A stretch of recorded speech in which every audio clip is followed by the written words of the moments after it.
Hello everyone, Jonathan Casey here with Mercury's Messenger Astrology.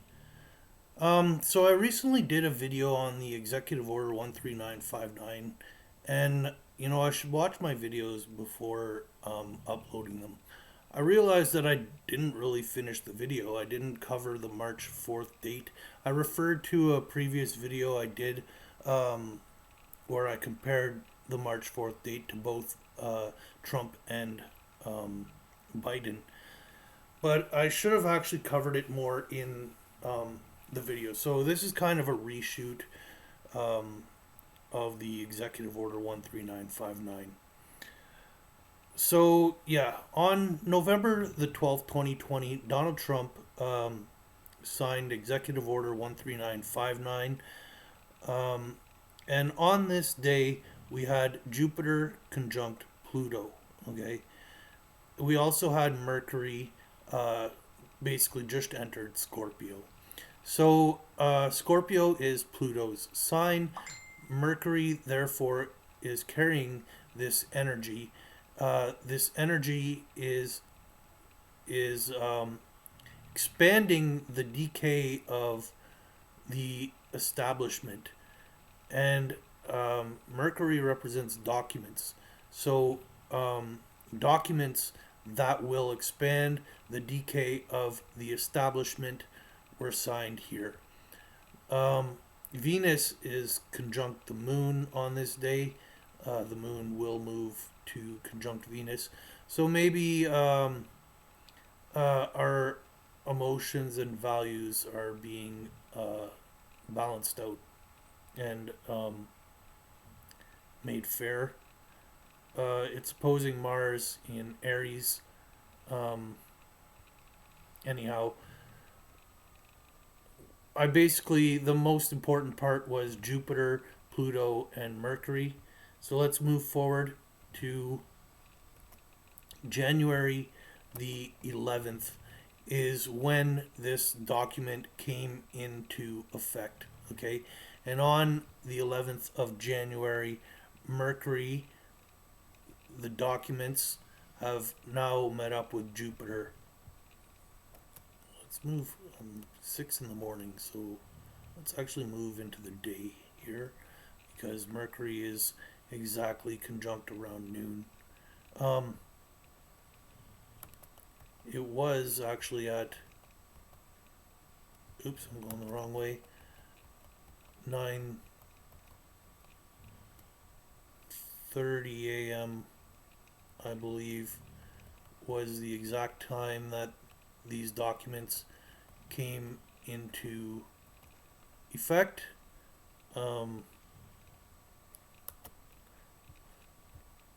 And Mercury is in fact at 5 degrees, and so is Jupiter, in just 10 seconds.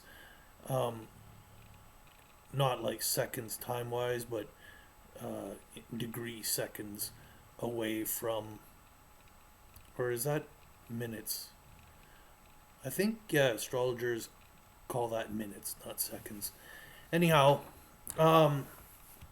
so yes, on the 11th, Mercury has now, so these documents are now expanded into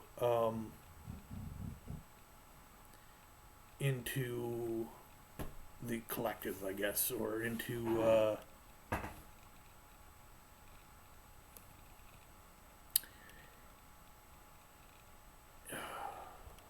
I can't think of a good term to use right now for Aquarius in regards to that.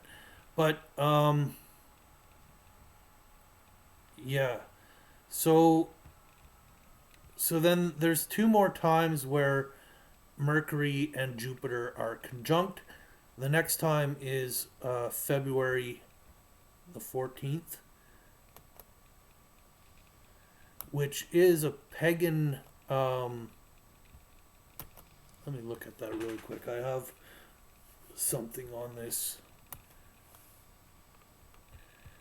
The pagan tradition that it's referred to. I think it's lower.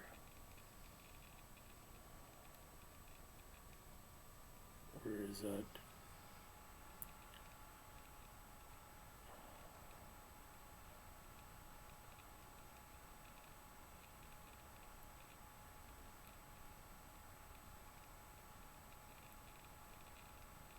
Right here. Valentine's Day, the Feast of Love, and Thesteria.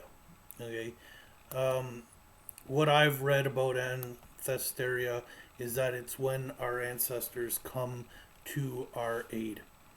And then the last day that they come conjunct is March the 4th, which is um, the original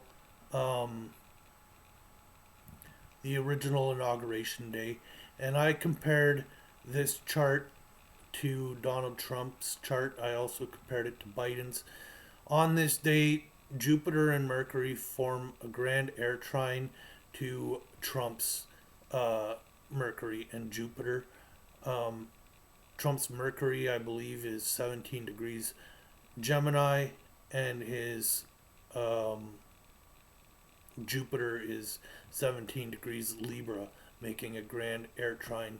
So lots of powerful energy um, here for Donald Trump. Um, and I believe for Trump, Libra is his second house, so that's bringing personal wealth. Um, Jupiter being there, being trined by Jupiter, and Mercury in his air sign is Trump has a message. Um, so I feel like the March 4th date um, has energy suggesting exactly that theory of March 4th, Donald Trump being inaugurated. That being that the current inauguration was non-valid, that we are in a state of emergency, which the military currently has control. Okay, now I want to go back to January and talk about a few other things that were going on here this month. Um, so I'll bring us back to the 4th of January, and I'll go right up to the 30th of January. So on the 4th of January, Mercury is now conjunct Pluto.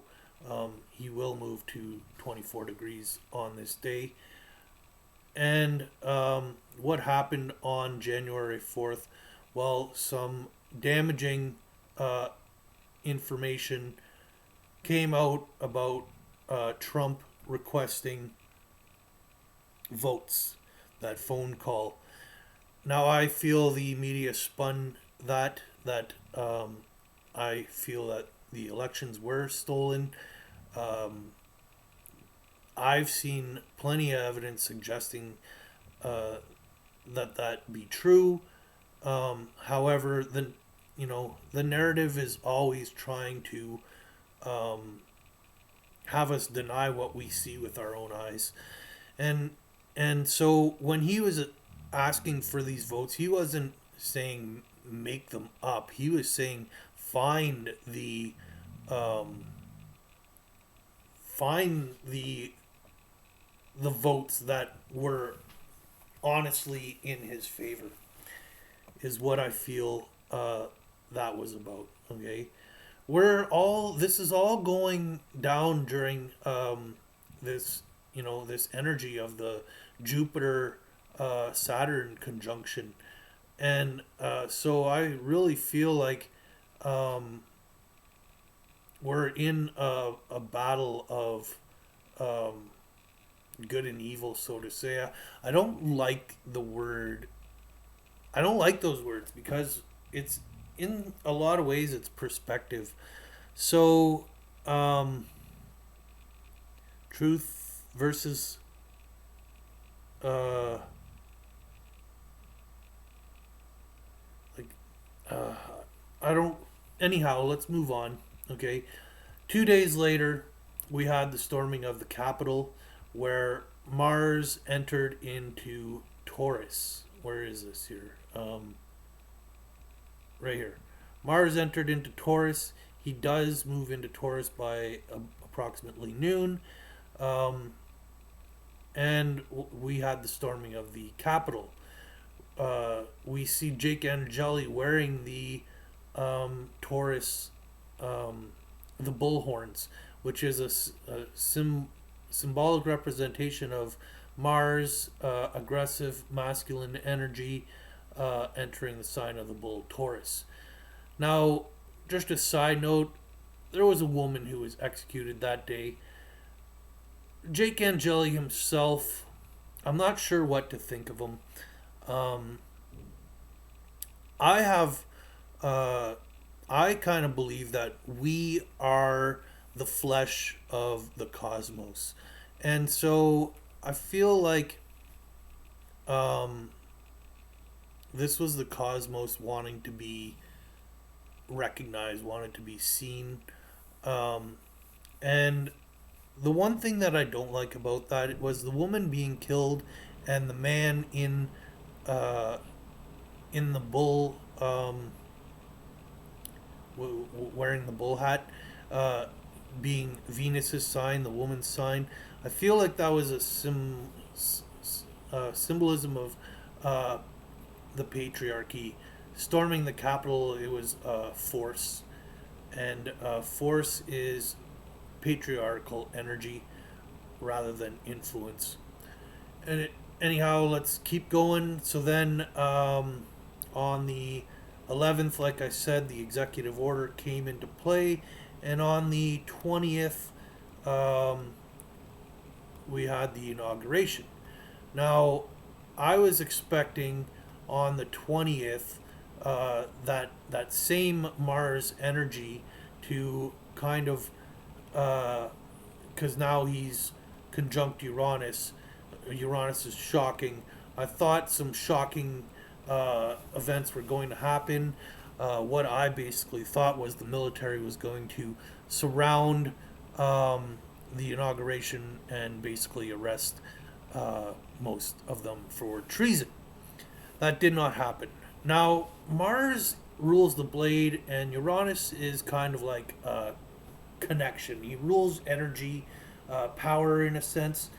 I was thinking maybe there might have been an internet cut or whatever.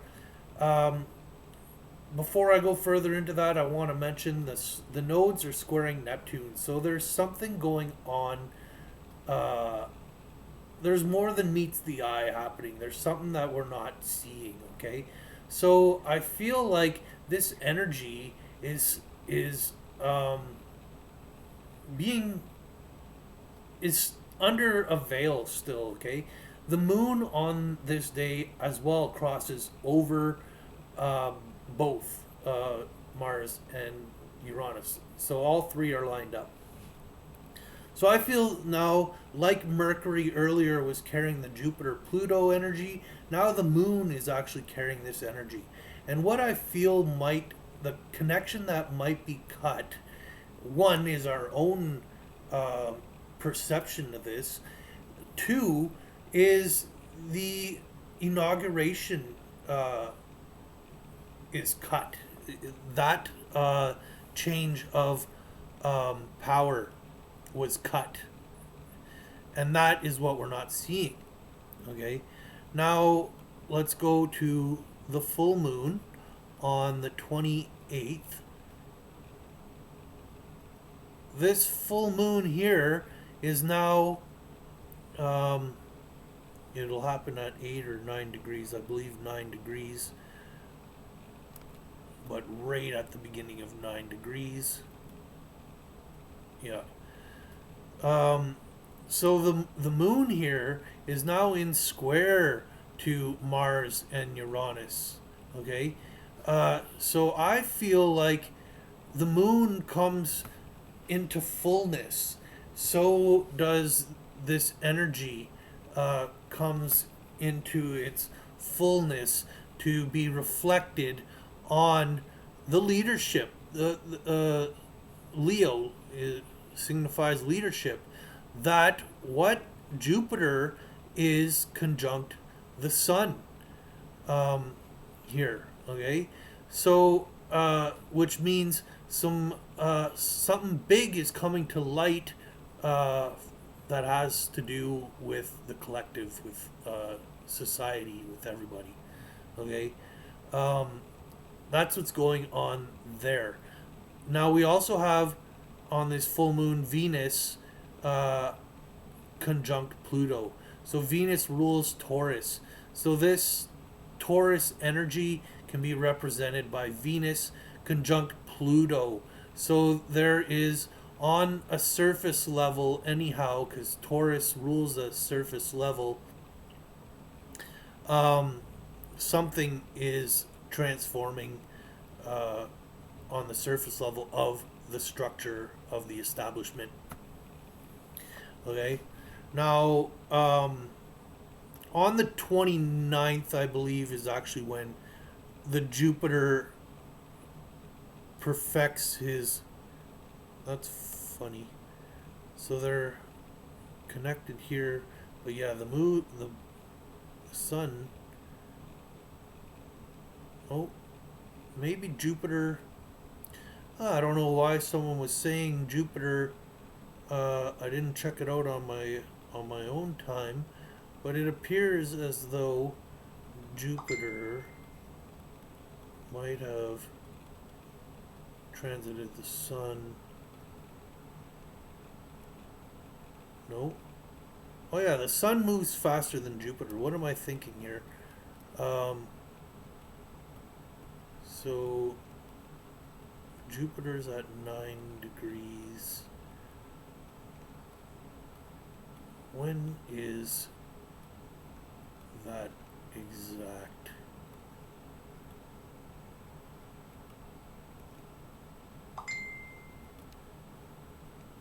Basically here, uh, yeah, it still is the 20th. Um, Someone was saying the 29th.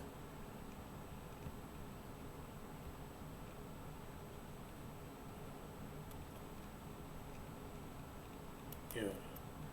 So still on the 28th. So yeah, I said it already. Something big comes to light for the collective. Um, and on the 30th, Mercury now stations retrogrades. So whatever information uh, came to light now makes us um, now we have to re-examine what that all meant. So Mercury starts backtracking uh, into um, Mercury starts backtracking to figure out uh, what that is for the next three weeks. Um, so yeah, the next conjunction, Mercury will be conjunct Jupiter on the 14th. And one thing I didn't examine is Mercury conjunct the Sun, when those dates are. I feel like so far, anyhow, I've been pretty clear on what's going on. I covered all the dates. Uh, I've covered. I went back and focused again on January, so I've covered January really well. I feel like everything shouldn't be confusing.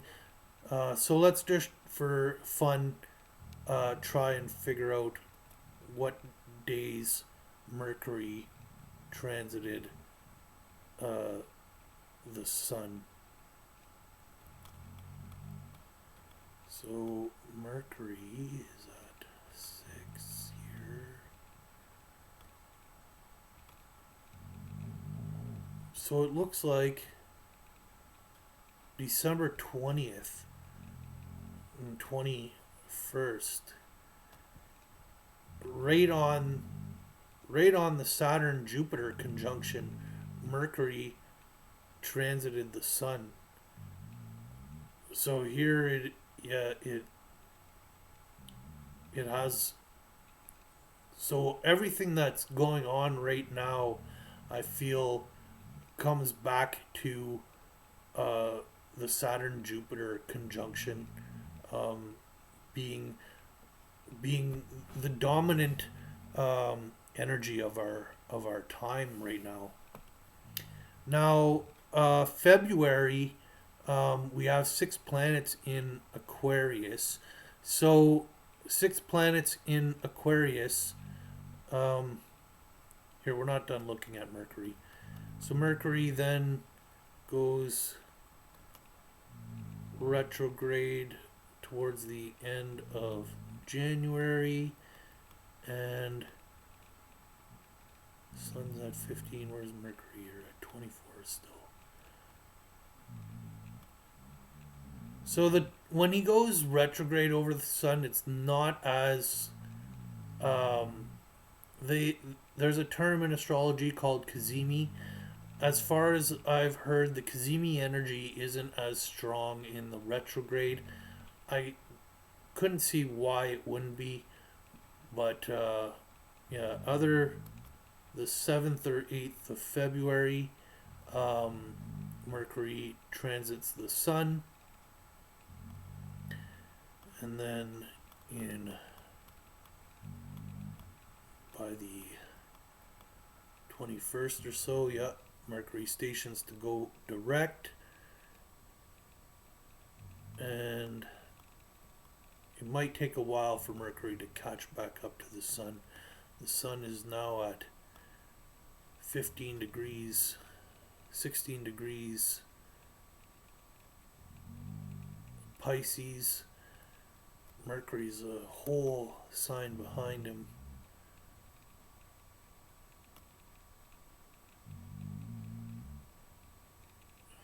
So here's too far.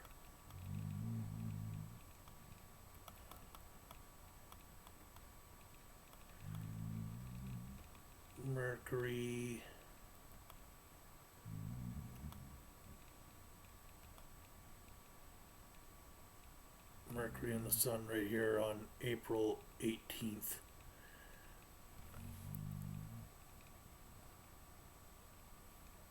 So where's Jupiter at this time? Jupiter is 26 degrees. Mars at 27. Mars in Mercury's sign. So the actions of these documents are now. So it's not till the 18th of April where we really start to see those documents starting to be enforced, I believe. Yeah, and anyhow, I want to go back to the month of March here. See this? There's no retrogrades in March. Everything's moving direct. Things are really starting to take off, move forward. A lot of forward momentum in March. And, you know, so in 6 months from December, almost the end of December, basically, yeah, the 21st of December, right to June, Jupiter just flies right through the sign of Aquarius, and in June enters. I'm gonna go back a couple days here because I feel like it'll possibly happen right around the solstice, right before the solstice. Oh, Jupiter's already retrograde here, but it's in June that Jupiter enters into Pisces. So he will retrograde back into Aquarius, but yeah, he flies right through the whole sign in 6 months.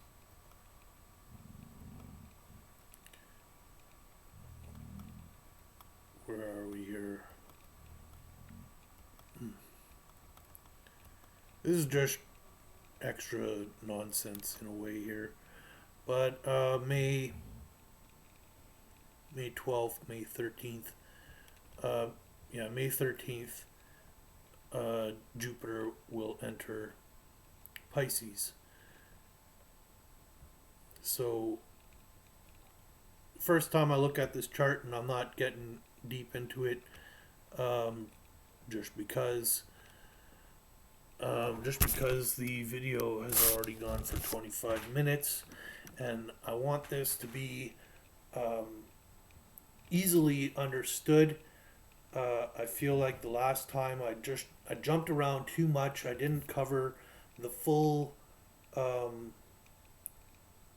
everything that I wanted to cover, because I didn't talk about March 4th. I didn't bring that chart up, and I really didn't talk about the month of January. Now I feel like I brought a few videos into one more comprehensible package. Okay, so here we are. Hopefully this is a little better for everyone to understand. Okay, thank you very much for watching. We'll see what happens. This full moon happening, I feel, is very, very important full moon for everybody. February, yeah, I think I skipped talking about that. So February, we have 6 planets in Aquarius. In 1962, we had 7 planets in Aquarius, and that really inspired that 60s energy. There was a Gnostic philosopher who declared that the beginning of the age of Aquarius. And I believe that there's some truth there. I believe that there is a window, that the age of Aquarius actually started in the year 2000. That the age of Pisces started in 167 BC when Syria took over Jerusalem and sacrificed a pig on the altar to Zeus, bringing Jupiter into the temple, or bringing Jupiter into the new age, into the matrix, or however you want to call it. I feel like that was the beginning of the age. And from 62 to 2037, that is a total of 4 nodal returns. Okay, and so 4 nodal returns, I feel, is the shifting of the age window. And now we are now in the last quarter of the transformational shift. Okay, that's what I believe. To me, it just makes logical sense with how I'm viewing the unfoldings of things, with all kinds of stuff. Basically, Aquarian energy is internet, social media, and that basically started to take off around 2000 as well. The worst case, the negative aspects of Aquarius is extremism, and religious extremism, even, in a way. And we saw that take off after 9/11, and now they're trying to do that again. But now Christians, American churchgoers are trying to paint them as religious fanatics. Okay, so yeah, we can see a lot of the things from 9/11 repeating itself. 9/11 being a controlled demolition of our trade, our world trade, our finances, our markets, and COVID 19 and the Great Reset, same thing, okay? And before before 9/11, we didn't need passports to leave the country. I can travel without a passport. Those became mandatory, such as they are trying to enforce a COVID vaccination passport. We then started having TSA agents at airports being invasive, and now we're seeing that almost everywhere. Not as invasive, but it may get there with, at the grocery stores, they're making you sanitize your hands, and soon they might have temperature checks and different things like that. Another thing, Guantanamo Bay or COVID isolation camps, you can see these energies repeating itself as the nodes return to a same place. So, yeah, that's another theory that I just felt like throwing in there. It all brings context to what's going on right now. Um, yeah, I really look at Sleepy Joe, old Sleepy Joe, as um, a reference to the age of Pisces. And, Pisces is illusion, delusion. It's media and Hollywood. And, and so I really feel like, there's some stuck in the Piscean age. It's about addiction. They're addicted to their ways. They're holding on, uh, and Trump being having Uranus conjunct his eclipsed sun, his blocked out sun. Therefore, his Uranus becomes dominant, uh, and Uranus rules Aquarius. So here we have possibly an incarnation of, just as Jake and Jelly was the cosmos wanting to be recognized and seen, um, that Donald Trump is very much the same thing here. Uh, yeah. Anyhow, I wrote a nice little article on that, posted it. It's created a little bit of controversy. Um, but anyhow, thanks for watching. And talk to you guys all really soon. Um, yeah, bye for now.